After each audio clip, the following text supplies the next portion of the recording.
Hello everyone, it's Nina and welcome back to my channel. Today's video is half going to be like a big wrap up of all of the books I've read in the first 3 months of the year. And in addition, back in January I did a video of the 25 books I want to read in 2025. And I thought we could kind of go through that list and talk about the books that I've read specifically from that, as well as just the general other books that I have picked up throughout the course of the first 3 months of 2025. And after going through all of the books that I have read, I wanted to do general thoughts at the end of what this reading year has been like for me so far. So with that intro out of the way, let's get right on into the video. So far in 2025, I've only read around 11 books. I've had a very slow start to my reading year, but I've actually made a lot of good progress in reading the 25 books I put for my 2025 TBR. At the current rate I'm at, I'm around 7 out of those 25 books. One of them I'm still in the middle of, but there's a snowball's chance in hell that I don't finish this book sometime in the next 2 weeks. So I'm basically counting it as fully read for the sake of that counter. As a quick refresher for the 25 books I have on that list, here's a graphic I made of the covers of all of those books. The first book I wanted to mention on that list was You Didn't Hear This From Me by Kelsey McKinney. This is a nonfiction book talking about the concept of gossip.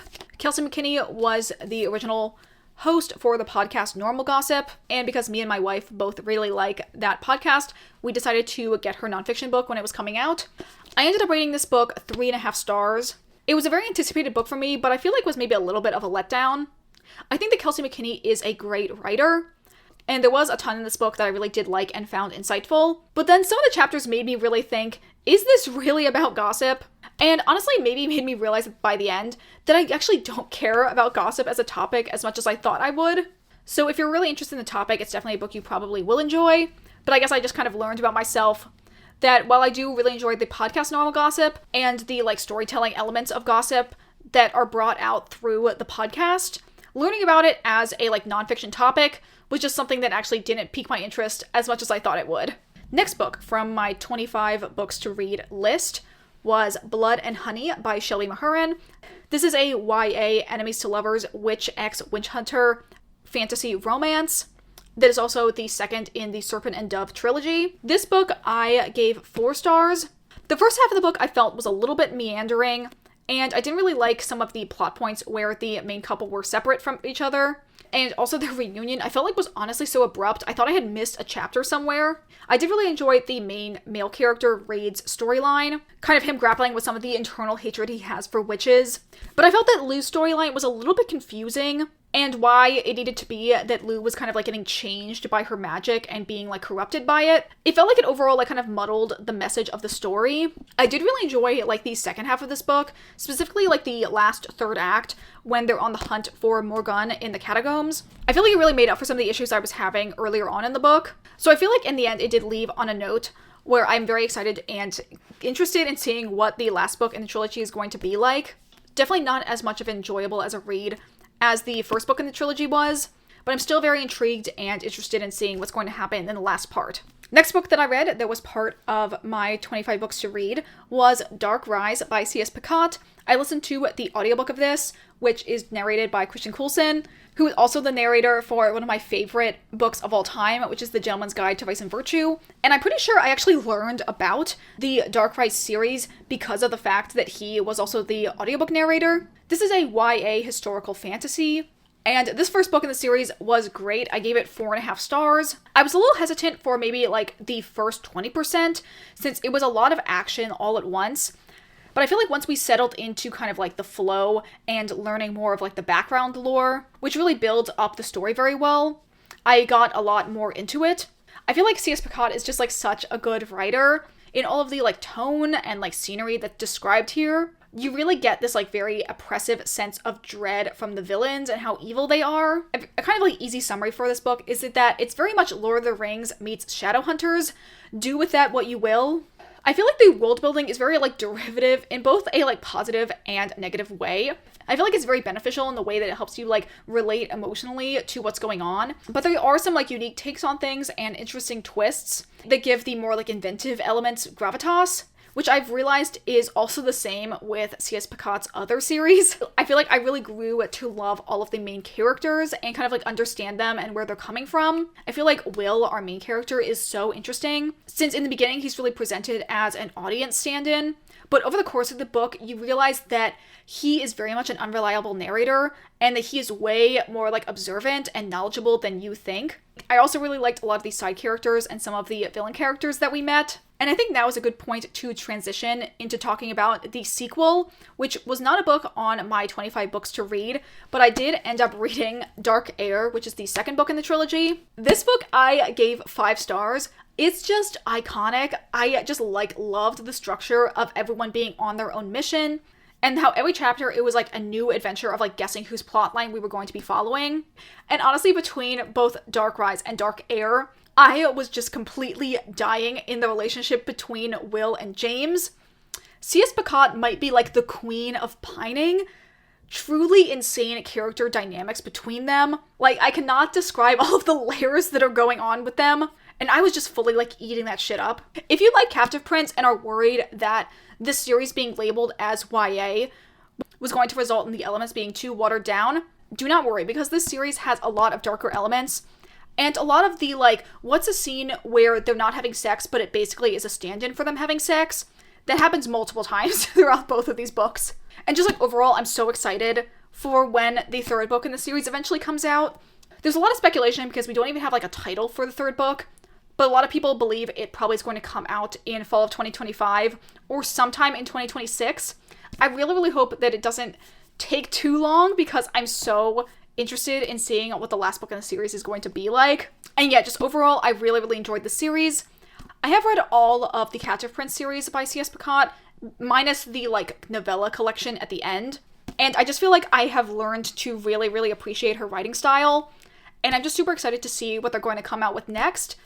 And I honestly should probably try and read more of their backlist. I think the only other series they have is a graphic novel series, which I don't usually read, but to get their writing and their characterization, I might have to check it out. Okay, now let's move on to another of the 25 books I wanted to read list, which was Onyx Storm by Rebecca Yarros. This book I did a whole separate reading vlog for, which I will link up above. This book I ended up giving 4 stars. Not heard of this book and just have been like living under a rock. This is the third book in the Empyrean series, which started with the immensely popular Fourth Wing. People think that the second book, Iron Flame, is a filler book, but I feel like Onyx Storm actually was the filler book. I feel like we did so much traveling to like new places and met so many new characters, but there wasn't really any indication that they were going to be super relevant to the story overall, or that we were going to be seeing them again. Then it made it feel like that whole section of the book was a huge waste of time. I really preferred these sections when we were actually at Basgiath. However, I did really actually enjoy the final battle of this book, more so than I did the final battle in Iron Flame.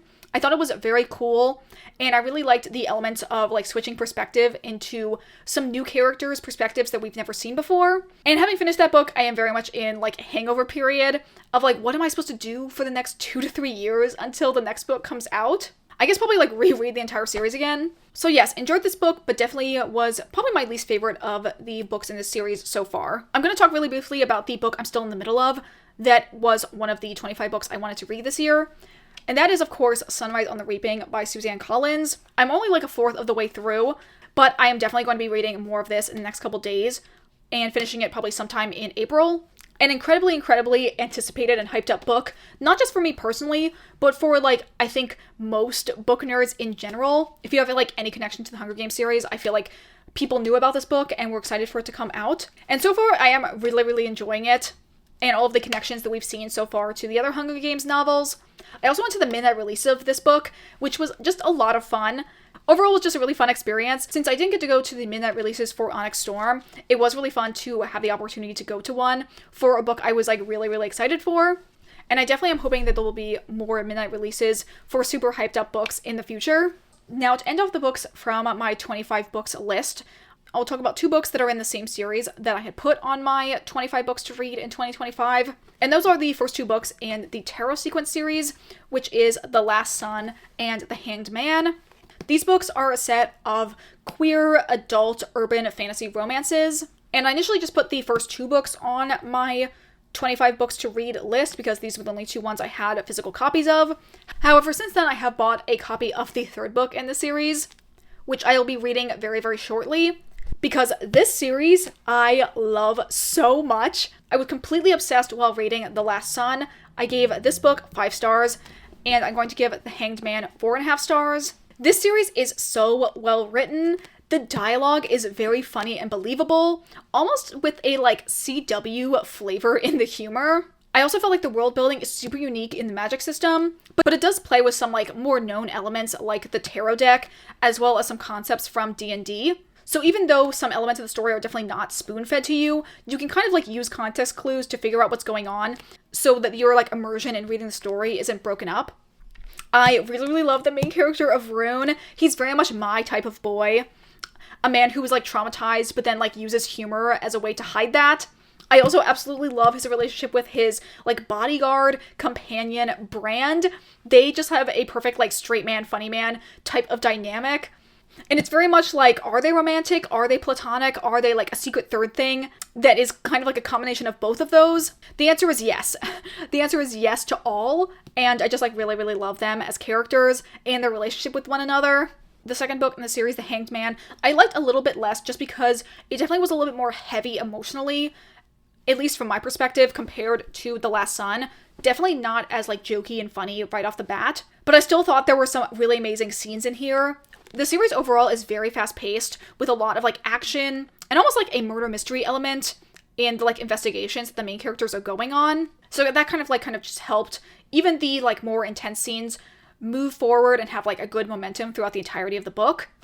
And there were some very badass scenes where Rune is taking revenge on just the most disgusting, scummy villains, which is always very satisfying to see. So yes, overall, really, really enjoying this series. And I'm super excited to eventually read The Hourglass Throne. Definitely the next book on my immediate TBR. Okay, now I will briefly talk about the books that I have read so far this year that are not part of my 25 books to read. Like I already mentioned before, I read Dark Air, but the other series that I actually started the year off reading, the first book I actually had been finishing in December of 2024, but it just kind of carried over into January, was the 2 books in the Barden series by Emma Denny. I'm not sure actually if it's called the Barden series or the 13th century Oxfordshire. I've seen it listed as 2 different things. But the books in this series that I've read are One Night in Heartswood and All the Painted Stars. This, I believe, is going to be a trilogy of medieval queer historical romances that are all following the 3 members of the Barden family. The first one is about the second son, Raph, and his relationship with this man named Penn, who is actually engaged to marry Raph's younger sister. But through a case of mistaken identity, they end up bonding and traveling together. I thought it was acceptable. I know, very high praise. I just didn't really enjoy some of the miscommunication tropes in this. And also a large portion of the book is them traveling together and really only having the dynamic with the other person to work on. I definitely preferred the ending sections of the book when they finally get to Raph's castle and Penn has more interactions with Raph's siblings. I kind of like the entire squad that formed around there. I feel when we finally get to see Raph's siblings interact with Penn, it made the world feel more real and kind of developed their relationship more, not just to see them in the wilderness, not talking about their feelings the entire time. The sequel, which is All the Painted Stars, is about Raph's younger sister, Cecily or Lily, and her relationship with Penn's older sister, Joanna. This book I loved so much. I gave it 4 stars, mostly because of the fact that it kind of dragged a little bit in like 2/3 mark of the book. I'm a very simple man. I see hot women in armor and I am weak. I just kind of loved everything that was going on with Lily's gender and her and Joe's very playful relationship. Really very much friends to lovers gets my ass every time. The first third also was just a great setup. I loved the tournament setting with Lily's disguise as this rogue knight. The second third I feel was a little slow for my taste, but was really kind of upping the cozy ambiance. And definitely had some good character moments that kept it from being too boring. And finally, I just really liked the ending scenes with the final climax and how dramatic it was. And just the eventual path the girls went down to get their happy ever after. I do think also that the writing style improved a lot. So maybe the first book was just kind of plagued with it being a debut novel. And you can really see how Emma Denny's writing style has improved with the way that the second book was written. So I feel like the second book being such a positive experience definitely has enticed me more to eventually read the third book, which I would assume is going to be about Raph's older brother. His storyline also was pretty interesting from what we've seen of him so far. So I will be very interested in seeing what that last book is going to be like. I don't think we have a title or like a release date for anything, although I would assume it's going to probably come out sometime in 2025. Definitely keep you updated when I know more about that book and if I eventually read it. Okay, let's talk about the last book that I have on this list, which is probably the book I have been like reading, quote unquote, for like the longest period of time, because I actually picked this up in January, but then I was listening to it on audio and my like Spotify subscription ran out, so I couldn't listen to it for a while.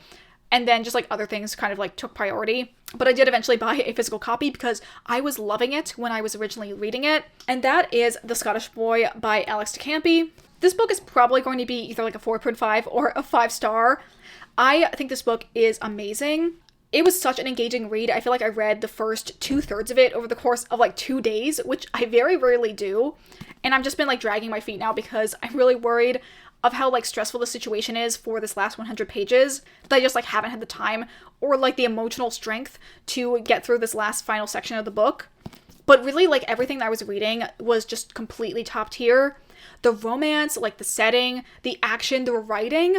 This is another medieval queer historical romance that follows our main character Harry, who is a knight that takes on this captured Scottish boy named Ian as his squire. And all of the like kind of secrets that he eventually learns about Ian's backstory that threatens to tear them and their country apart. Seriously, where like do I even begin about talking about this? I feel like this book is very explicit and raw in like every regard. It really pulls no punches in regards to like the violence and also the sex scenes, which honestly gives me a lot more respect for the author. Do you have to like suspend your disbelief a little bit? I feel like yes, definitely in some of like the over-the-topness, but also any of those moments will kind of get like bookended with a really funny or really tender line that would keep me engaged. But this book is so smutty, it's probably the first like 5 pepper or 5 flame I've ever given on a book. Also, I have to talk about the fact that this book is reformatted Stucky fanfiction, which honestly is hilarious to me and makes it even better. I also really enjoyed all the scenes of them doing like night stuff. I feel like all the tourneys were very like exciting and engaging. And I feel like the politics and like the overarching plot had just like a right amount of intrigue. But overall, the like push and pull of Harry and Ian's relationship was very much at the heart of the book that made it a very emotional read because you really learn to care about them and want them to have their happy ever after. Very excited to finally eventually finish this book. That might honestly be my goal for the next couple days. Since it's currently still March when I'm filming this, I think I might be able to get it done before the end of the month and count it as one of my March reads. But I feel like with what I've read so far, I know I'm going to love it. Okay, with that all said and done, we are now at the end of the video. Here's a look at all the books that were on my physical TBR that I have read so far this year. Now, let's really quick talk about kind of like my general overall thoughts. I have been having a pretty slow reading year for a couple of different reasons. The first was one I think I mentioned in my like general February monthly vlog, where work has just been really, really crazy. I've been taking on a lot of like extra roles in my job, and that's left me pretty drained and like I don't feel as motivated to read on my commute as much as I have in the past. So it's just been a little bit harder to find the time to read compared to before. Another reason was the fact that I've been spending a lot of time actually being social.